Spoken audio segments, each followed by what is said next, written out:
আগামী মাস আপনি বেঁচে থাকবেন সে গ্যারান্টি আপনারে কোন ফেরেশতা দিয়েছে? আপনি একটু লিখে দেন তো যে আগামী 1 মাস আপনি বেঁচে থাকবেন। 2 নম্বরে আগামী 1 মাস সরকারে আপনাকে জনগণের চেয়ারে বসিয়ে রাখবে সে গ্যারান্টি আছে? তা আপনাকে আমি অ্যাডভান্স বেতন দেবো কোন কারণে? উনি বললেন ঠিক আছে বেতন দরকার নেই। বাড়িতে এসে শোনালেন যে বাইতুল মালে খাজাঞ্চির কাছে বললেন ভাই আগামী মাস থেকে প্রতি মাসে মাসে আমারে আপনি 3000 টাকা বেতন দেন, আগামী মাস থেকে আমার বেতন দেবেন 2700 টাকা, 300 টাকা দেওয়া লাগবে না। আমি হিসাব করে দেখলাম আমার স্ত্রী 2700 টাকা হলেও 1 মাস চালাতে পারে, তো ওই 300 টাকা আমি রাষ্ট্র থেকে বেশি করে নেব কোন কারণে? সুতরাং আপনি আমারে 300 টাকা কম করে দেবেন। আমার মনে হয় এরকম শাসক এখন দেশে আছে। আমরা এরকম শাসক বানাতে চাই ভাই। মাওলানা মতিউর রহমান নিজামী এরকম শাসক ছিলেন। 5 বছর মন্ত্রী ছিলেন, 4 আনা না 1 টাকা, 4 আনাও দুর্নীতি পাওয়া যায়নি। মন্ত্রীর বাড়ি মাটির বাড়ি, উপরে টিন। আপনি এর চাইতে আর কি প্রমাণ দিলে আপনি বিশ্বাস করবেন বলেন? আপনাদের রাজশাহীর পরে তো নাটোর, নাটোরের পরে পাবনা, এই জেলার মানুষ তারা আমাদের সাথে চলাফেরা ওঠা বসা প্রমাণ করে দিয়ে গেল যে 5 বছর আমি ইউনিয়নের মেম্বার ছিলাম না, ইউনিয়নের চেয়ারম্যান ছিলাম না, উপজেলা চেয়ারম্যান এনার মতো না, মেয়র না, আমি এমপি শুধু না, আমি মন্ত্রী ছিলাম, কিন্তু 4 আনাও দুর্নীতি করি নাই। সুবহানাল্লাহ বলতে পারেন নাই? এই কথাগুলো এত সত্য কথা বলতে গেলেও যাদের রাগ হয়, আমার মনে হয় ওদের জন্মে সমস্যা আছে। আমি নিচে নামতে পারলাম না ভাই। এর চাইতেও যদি ভালো মানুষ বাংলাদেশে দেখতে চান তো ফেরেশতা জিবরাইল ছাড়া আর পাওয়া যাবে না। আমরা তো মানুষ, আমাদের চলাফেরা করা লাগে। সাতক্ষীরার চেয়ারম্যান পেয়েছিলাম একজন ইউনিয়নের, উনি MA পাস, সকাল 10টা থেকে 4টা পর্যন্ত ইউনিয়নের দায়িত্ব পালন করে, বিকাল 4টা থেকে রাত 8টা পর্যন্ত তরকারি বিক্রি করে।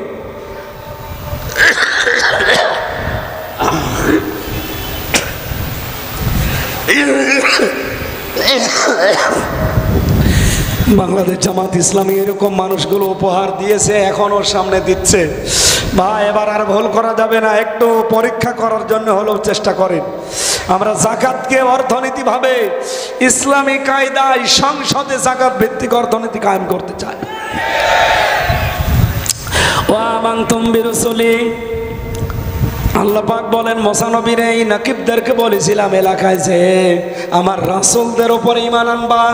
আমার প্রশ্ন হচ্ছে এখানে রাসূল না দিয়ে রসুলি বহুবচন দিলেন কেন?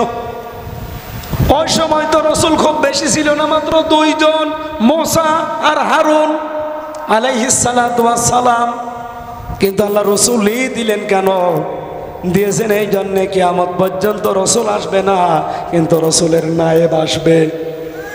আলেমরা নসরের নায়েব এই যে একজন মাওলানা জিন্নাত আলী, উনি আর যাই হোক রসুলের উত্তরাধিকারী, নায়েবে রসুল।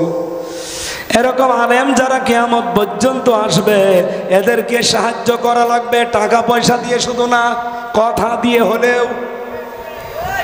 ওয়াজ্জারতুমুহুম, তাদেরকে সহযোগিতা করবেন যেভাবেই হোক, পেছনে থেকে হোক। ওয়াকরাদতুমুল্লাহ কারদান হাসানা, আর আল্লাহকে যারা উত্তম ঋণ দান করবে, তার মানে আল্লাহর বিধান কায়েম করার জন্য যার সর্বতভাবে চেষ্টা চালাবে। আল্লাহ বলেন এই 5টা কাজ যদি নিজ নিজ এলাকায় যে করতে পারো, কি করব আমি জানো? লাউ কাফিরান্না আনকুম সাইয়্যাতিকুম, তোমাদের পেছনের যত অপরাধ ছিল আমি আল্লাহ সব মাফ করে দেব। ওয়ালাউদখিলান্নাকুম জান্নাত, আল্লাহ পাক বলেন আমি এমন একটা জান্নাতে তোমাদেরকে প্রবেশ করাবো, তাজরি মিন তাহতিহাল আনহার, যার তলদেশে নদী আর নহর প্রবাহমান। ফামান কাফারা বাদা যালিকা মিনকুম, আমার বক্তব্য শোনার পরেও যদি কেউ আবার নাম করে, মন উল্টা করে, এবার টান করে পেছন ফিরে চলে যায়। ফাকাদ দাল্লা সাওয়া সাবিল, ওই স্পষ্ট বিভ্রান্তির ভেতরে চলে গেল। এই ঘোষণাকার আমি তো শুধু অ্যাডভার্টাইজ করলাম আপনাদের সামনে। আপনি আরো বিস্তারিত দেখতে চাইলে সূরা মায়দার 12 নম্বর আয়াতটা বাড়ি যায় ইবনে কাসির ফি জিলালিল কোরআন তাফসীর আকারে একটু মিলিয়ে দেখেন, আপনার জীবনও পরিবর্তন হতে বাধ্য ইনশাআল্লাহ। আমি জেলে থাকাকালীন কয়েকটা বই একটু টাচ দিয়েছিলাম, বিশেষ করে মেয়েদের জীবনের উপর। পারিবারিক জীবনে এমন মানুষ এখানে নেই যে কম বেশি গন্ডগোল নেই। 100 জনের 99 জন পরিবারে আজ ঝামেলা গন্ডগোল লেগেই আছে। এটা কি করে মিটাতে হয় সেই পদ্ধতিগুলো আমি লিখেছিলাম। রাজশাহীর তাহজিব সেন্টার মাওলানা আলী আহমদ আখন্দ এখানে আছে না, উনি ওখান থেকে ছাপায় এই বইটা। আমার গাড়িতে কয়েক পিস আছে। আপনার স্ত্রীর জন্য, মেয়ের জন্য, মায়ের জন্য নিয়ে যাবেন। এটা পড়াবেন তাদেরকে। মেয়ে বিয়ে দেওয়ার আগে এটা পড়াবেন, অন্তত জামাইয়ের সাথে সে গন্ডগোল করবে না। নিজের স্ত্রী যাদের অবাধ্য আছে এই বইটা পড়াবেন। আদর্শ নারী বলে একটা আছে, আর দাম্পত্য জীবনে পারিবারিক ঝামেলা কি এবং এটা মিটাতে হয় কি কি করলে, এটা নিজে পড়াবেন। আমার কণ্ঠ আর পারছে না, গলাও ব্যথা করছে। আজকের মতো শেষ করছে। আরও মাহফিল আছে আশপাশে, তো দোয়া করেন কণ্ঠটা আল্লাহ তুলে দিক, সামনে কথা বলবেন ইনশাআল্লাহ। ওই যে গাড়ি আছে ওখানে। সভাপতি সাহেবের কথা শোনার পরে আমরা একটু হালকা মোনাজাত করে দেব। আসসালামু আলাইকুম রহমতুল্লাহ, নাহমাদুহু ওয়া নুসাল্লি আলা রাসূলিহিল কারীম। আজকের এই মাহফিলের সম্মানিত প্রধান বক্তা, অন্যান্য ওলামায়ে কেরাম, সুধী মণ্ডলী, প্রশাসনের ভাইয়েরা, সম্মানিত মা বোনেরা, সকলকে ধন্যবাদ জানাচ্ছি। আপনারা কষ্ট স্বীকার করে মাহফিলে এসেছেন। যে কথাগুলো আলোচনা হয়েছে আমরা আমাদের ব্যক্তি জীবন থেকে শুরু করে সমাজের সকল চরে যেন সেটাকে বাস্তবায়ন করে আল্লাহর দ্বীন প্রতিষ্ঠার মাধ্যমে এদেশের 18 কোটি মানুষের মুখে হাসি ফোটানোর সুযোগ লাভ করতে পারি, এই আশাবাদ ব্যক্ত করে আপনাদের সকলকে মোবারকবাদ জানিয়ে আমি আমার কথা শেষ করছি। আসসালামু আলাইকুম ওয়া রাহমাতুল্লাহ।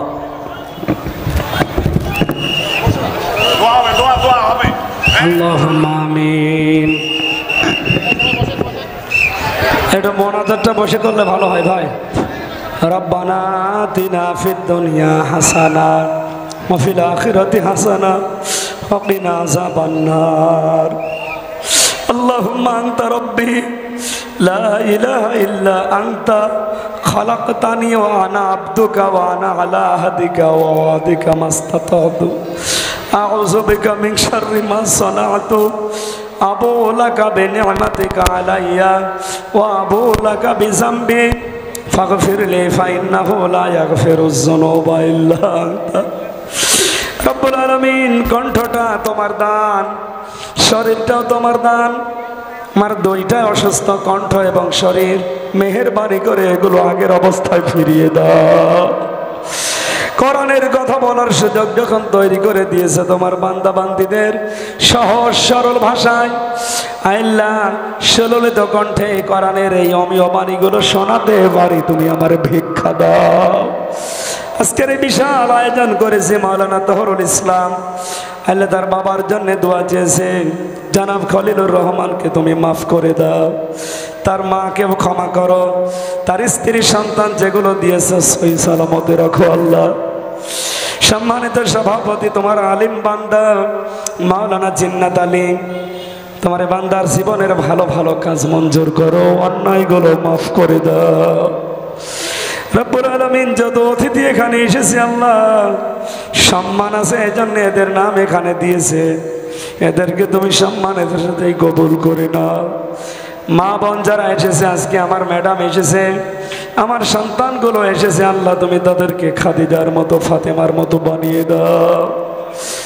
প্রশাসনের যে ভাইগুলো আজকে দায়িত্ব পালন করেছে, বিশেষ করে বাঘা থানার ওসি সহ যারা দায়িত্বে আছে, এদের উপরে খাস রহমত নাসিব করো।